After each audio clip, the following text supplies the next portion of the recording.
Guys, welcome back. So today we're going to do a little session with Matty. We got him his new irons. He's using his new Strixons. Yep. Really enjoying them. But like we like to do with all of our customers, if we get the opportunity, we really want to see you hit them on. Yeah. You know, now that we've got them fitted and a lot of our recommendations, we've built them to that spec. We want to now make sure that they're a completely balanced set of irons from top to bottom. Lofts and lies, make sure your yardages and sort of the accuracy on them is the ball flight is as consistent as we can make it. Yeah, I mean, most people think the custom fitting session ends when you've been custom fit for irons, which I have been. And for the most part, it can be the case. That's the way that it does go.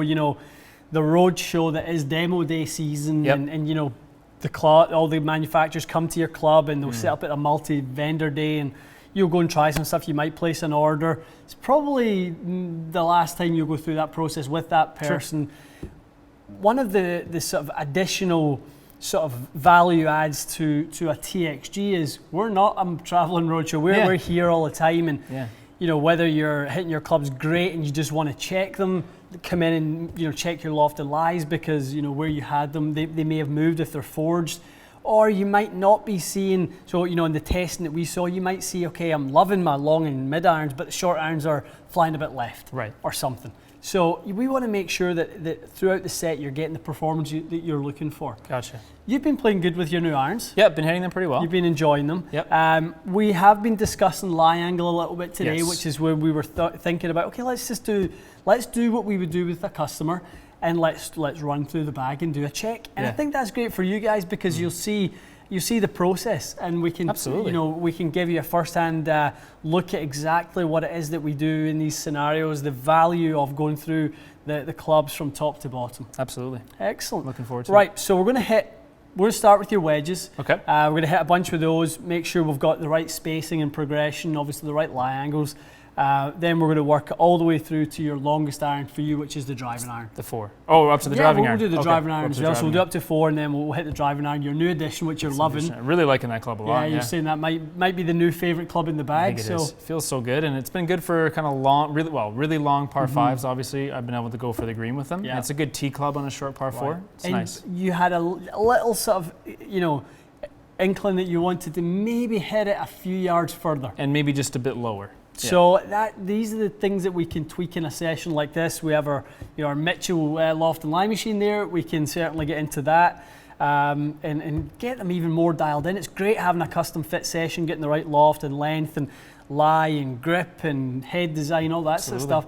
But to get it dialed in to the next sort of level, that's what a true tour experience is. I was going to say, that's the full kind of deal that a tour player would get. They'd have everything dialed in each club one at a time. One of the misconceptions that I discuss a lot with our customers when they go through this is, we will obviously make a recommended sort of spec list of what we want your lofts and lies to be. But for certain types of players, Matt, that we tend to find that the standard progressions aren't always optimal. Yeah, you've mentioned that. So in the past, I've seen certain scenarios where if you have a customer, say for example, that gets a little bit steep, quite a strong sort of grip, maybe leans the shaft a little bit, so they de-loft the short irons a lot, so they go a long way.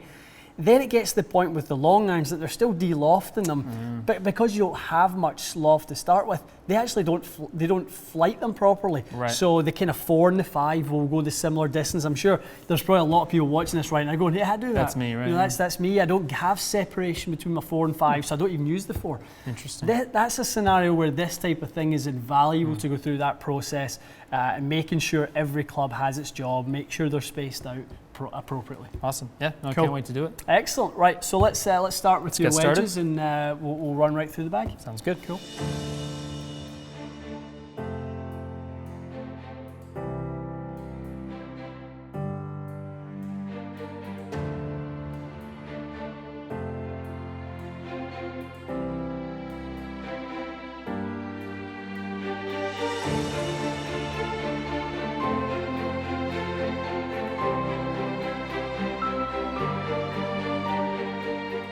Okay, Matty, good job with the wedges. We started off a little bit on the left-hand side with those, which was interesting. Yeah. So and you've seen that in the course, haven't you? You've seen yourself leaking them a little bit, or just not quite holding your target line. The ball just drifts a little bit, maybe falls a bit short. Little short left. Yeah, I've been hitting them. We identified that the lie angle we had you at, which was 2 degrees flat, we had to bump it 1.5 up. Yep. So we're now only half a degree flat of standard. Gotcha. You play your club standard length. So just half a degree flat was really consistent for you, and you were either straight or a slight little draw, which is what you like to see. Yeah, it's brought the ball much more on the center line. I think picked up a yard or two with a little more square face. So exactly. I think that was the right choice for those, for sure. Yeah. And that's something that you're going to work on in your swing, is actually how you deliver the handle of the golf club. Yeah, I'm working towards getting it a little bit more here. Yeah. Lower hands, but I think at the moment I'm still a bit this way. Yeah. So, I'm going to play some golf this fall. I don't want to be pushing everything. I think for me, not going as flat for now is going to be better. You've done so much great work in your swing over the season. I think you're making the right decision to play with what you've got. Yeah. And then, work on the technical things that will lower that vertical swing plane and bring the dynamic angle of the club up naturally through the technique.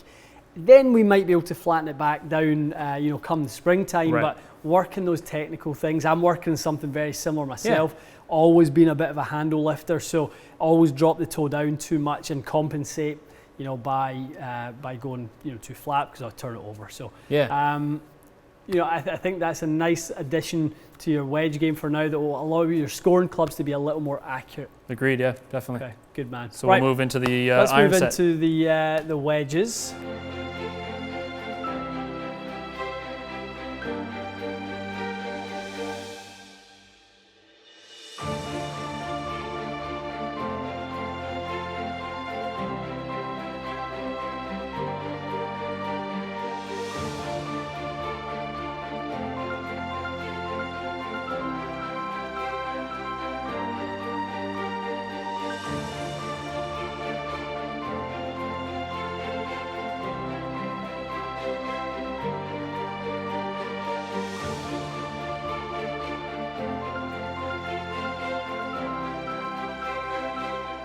All right, Matty, good hitting. We've seen our first issue in the bag from a gapping standpoint between the 9, 8 and 7. So we were going along quite nicely with some consistent yardage gaps appearing.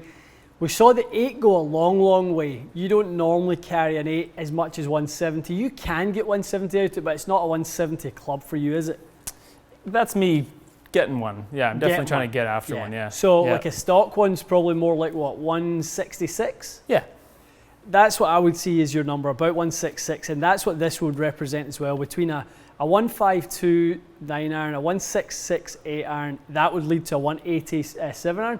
Perfect. Right. 14 degrees, yards of space between each of them. So tells us there's a little bit too much going on here. Look at the 9 miles an hour separation between the 9 and the 8. That's more than we've seen so far. So let's look at that and let's kind of look at the loft and see if we can back off that 8 a little bit. Okay. Okay, so let me make a little adjustment to the 8.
Okay guys, welcome back. So we completed Matt's gapping session from 58 degree all the way through to his drive and iron.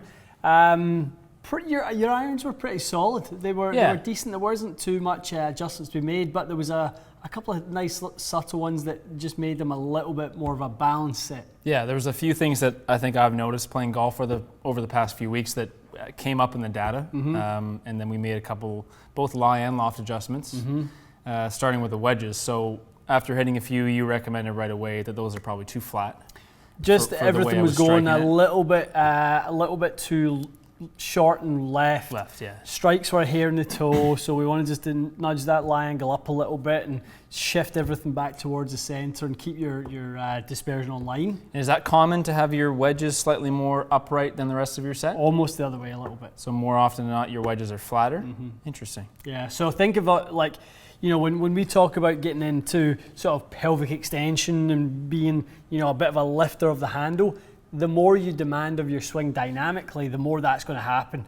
You're demanding less of your swing generally dynamically with a wedge. Okay. So we're swinging within ourselves, so we can, you know, we're not normally using the ground for leverage and working up the way you will in, you know, a longer club. So you would probably see less handle lift. So that's just more of my tendency versus someone else's. Yeah. Gotcha. Yeah, exactly. So so from a gapping perspective, 58, we saw some 11 yards there. 13 yards between 54, 14 into the 50, and then we kept the kind of 14. Then in the middle, we had to make a bit of an adjustment because you hit your middle irons very long. Yes, so the 8 iron was going over 170. It was going about 170, we had to back that off a little bit so, you know, we could keep that those lofts progressive. So we had some decent space in pitch and wedge 9, 8. Everything was shaping up really, really nicely. And then interestingly enough, as we got into towards the longer clubs, the gaps got a little bit closer, didn't they? They did. So once we saw the 5 iron to the 6 iron, we were only hitting the 5 iron about, what was it, like a 202, 203 in the air. And that's the first time you said, okay, we need to get maybe half a degree of loft on that 5 iron, in which we bumped a bit, and it just kind of yielded another 5 yards or so. Yeah, it was. Yeah, I think we ended up, by the end of it, to be honest, it was about a degree and a half. A full degree. Yeah. Okay, yeah. It was a little bit. So in order to get that 13-yard gap, we had to strengthen it a little bit, but you're still hitting it plenty high enough. Right. With tons of spin, so we had no issue with the flight, and done exactly the same with the 4 iron. We squeezed the 4 iron a fraction to match it up, a fraction stronger as well. So all of those were really nicely balanced. We had sort of 14 yards between 8 and 7, 15 yards between 7 and 6, 13 between 6 and 5. So these are all really nicely spaced out. Right. And then between 5 and 4, it was narrowing. There wasn't much of a gap at all. Yeah. So we had to kind of adjust the lofts there. So we got 12 yards back on that one, and 220 was as much as you wanted to hit 4 iron anyway. Don't want to hit any further than that. No. But the one thing with the driving iron, like we talked about earlier, was you wanted to hit that one. You were hitting about 230. Yeah. You wanted a bit more out of it. You wanted to go 240. So we strengthened that a degree and a half. So we got another 8 or so yards of carry. Yeah. It also flattened the ball flight a bit. I played a few rounds with it, and while I hit it quite good, into the wind, it was definitely floating on me quite a bit. And I think even with no wind, it wasn't necessary for me to hit it that high. Right. It was plenty of stopping power at the height we've got it now. No, it's good. A little more functional club at that height. And it was an interesting one with that one because the lofts between the 4 and the driving are only 1.5 degrees. Yeah, they're close, right? They're pretty close, but the actual design of the head, the DNA of that head, the hollow construction, apex driving iron versus the one-piece Strixon iron, obviously they yield such a different result. Yeah. So there's much more, ball speed's going to come from that. When we see that there, it's 8 miles an hour ball speed difference between those two clubs. So and a bit longer shaft by a little bit as well. So your 4 iron is 38.5 and your driving iron is 40, I think. Yeah, 40. So you've got basically 2 clubs of 3 clubs of difference between those. Right. Between 38 and 40. Yeah. That's good. No, it's good to get stuff where I know I have a consistent between 12 and 14 yards between every club. Yeah. I definitely felt when I got for 6 to 5 and 4, I knew that my 4 was not going very far. Yeah. And my 5 the same thing. And it's weird that the 8 was so jumpy because the 8 on course was so close to my 7. and it was a big jump between 9 and 8. So now I know the reason. I mean, maybe those lofts were just not quite right. For the way I'm hitting it. For sure. I mean, I think this is an important thing. You know, you've had the irons now for a few weeks. You've played with them. You've kind of saw some trends. You know, you've liked a lot of things about them. There's a couple of things you wanted to tweak. Made the relevant tweaks. You know, I'm really excited for you to take this to the course now and actually, see how this translates into more scoreable conditions. Being a little bit more, consistent around your gapping. We addressed a couple of weaknesses from an accuracy standpoint with the lie angle, so we should be in good shape. Yeah, absolutely. No, I'm definitely more confident taking them out now, knowing that they're, individual clubs have been fit for lie and loft. It's really cool. Definitely. Good. Guys, I hope this has kind of been a little bit of an insight. We've wanted to do this for quite a while. We think the gapping sessions are really valuable for you guys to see, and if you've had a set done yourselves this year or in the past, make sure if you quite like them but you just want to optimize them, find somewhere that has a technology like GC Quad. GC2 is also very good. I would prefer use if it's indoor camera-based, launch monitor versus radar, but use what you can get. As long as the fitter's knowledgeable and he knows how to interpret the data, then you should be okay. But try and get on a camera-based launch monitor if you're indoors specifically. And go through a similar process. Make sure they've got a loft and lie machine to make the adjustments on the spot. That's very important because we were kind of like bend it, try it, okay, how's that feel? Okay, let's tweak it a little bit more, then try it, okay, that's good. And you were making half-degree changes at times that made 2 to 3 yards of difference, and it was great. Like that, you were really able to dial in the exact number that we wanted to fly the ball. You said, let's make 8-iron go 166. You kind of were over there tweaking it, brought it back, flushed a couple, and they went exactly 166. We want to make the only variable that's in play is how well does the player strike. Yeah, how would you hit it? And when we do our sessions with our customers, like they're always shocked that we go, okay, we need your gap wedge to fly 102, and it flies 98. Okay, let me see it for one second there. 1.25 degrees change to the loft, 102. And they're like, how did it go that far? Well, that's what it's supposed to be. Yeah, that's how it's supposed to go. So I think when you get the details really narrowed down, it can have a massive influence. Absolutely. Yep. Cool, excellent, guys. I hope this has been quite insightful for you. I think this is something that a lot of people should do. Leave your comments below if you have any further questions about the process or what we've done with Matt here or how it applies to yourself. We'll obviously try and get to those throughout the week. Sounds good. Excellent. Thanks so much, guys. We'll see you soon.